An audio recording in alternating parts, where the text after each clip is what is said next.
Hey guys, here's a kind of a fun and I think very interesting behind the scenes video because we did this epic drag race where we took the TRX, which has never lost a drag race, and raced it against the brand new Rivian and against the Model Y Performance. Now, there are some interesting things that happen in this drag race. First and foremost, if you want to see which one won, go over to TFL Truck and watch the drag race, but let's talk about what affects batteries and what affects engines. So I brought Tommy over. So Tommy, it's cold, first of all. Yeah, it's cold. It's probably in the high 30s, low 40s. And of course, when batteries are cold, performance can be reduced. Now, if we talk about the numbers that we saw, so the Rivian, 0 to 60, quickest time of the day, 3.6, which is pretty spot on with what Rivian says it should do. Now, keep in mind that the Rivian was plugged in at home overnight. It was nice and warm overnight in our garage.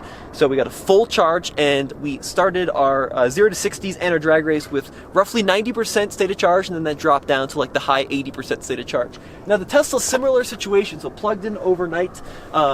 Once again, driven here quite a distance, so the battery should be up to temperature on the Tesla as well. And once again, we were in like the mid 80% state of charge, so pretty apples to apples there. Now, we've owned a similar, actually identical car to this. It's the Model Y Performance, and what we did is what Fraser did on his car, and that is put on these tires. Let me show you.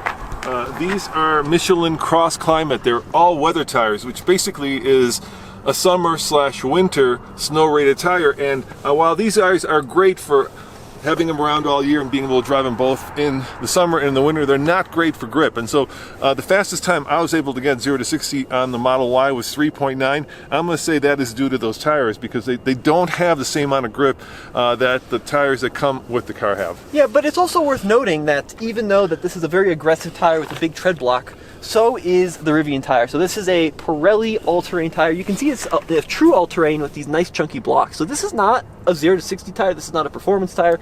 If you wanted to get quicker, you may want to go with like one of the all-seasons available on this vehicle, also made by Pirelli.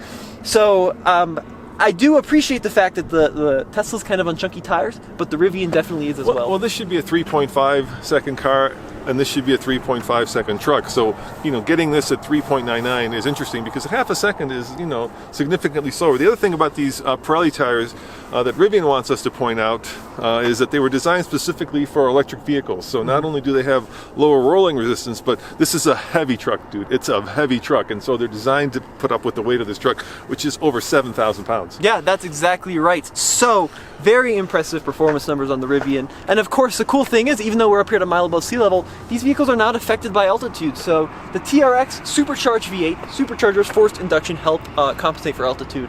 But still, we see some losses on the electric vehicles. If anything, they get faster due to the lower air density. Now, what's the horsepower on the Rivian? So 835 horsepower.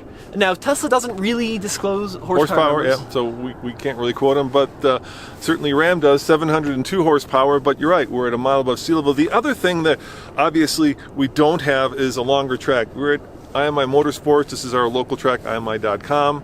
motorsports.com, and it's a relatively short straightaway. So I think, if we had a full quarter-mile track, then I think the TRX would probably do better because at some point this is limited to 115 miles, and the TRX isn't? No. So the deal is, what's limited by based on its tires? They both have speed limiters on them. Yeah. So Rivian 115 miles per hour. Yep.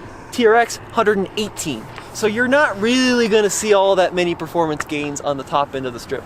Well, anyway, we have a quarter-mile track here in Colorado. It's Bandamere, but that is closed for the winter, so we can't use it, unfortunately. And then the other thing, of course, we have to talk about is grip, or the lack thereof. This track is pretty crappy. It's not a drag strip. It's not a prepared sticky grip location like you would have at a drag strip. But that's kind of cool because this is real world as opposed to not. Yeah, absolutely. Now, all these vehicles, of course, all-wheel drive. The Rivian, 4 motors. The Tesla, 2 motors.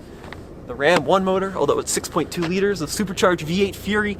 But be sure to check out the drag race over at TFL Truck, and you'll have all the cool info. Yeah, and if you want to keep up with, we're running out of time. We get this track from basically when it opens, which is as early as the sun shines, to 10 o'clock. So I think they're coming on the track, and we're going to have to get off of it because it's almost time for us to leave. Anyway, glad you're joining us here at our new EV channel. Thank you guys for watching. And if you want to keep up with all of our videos, just go to tfl-studios.com where we have everything in one location.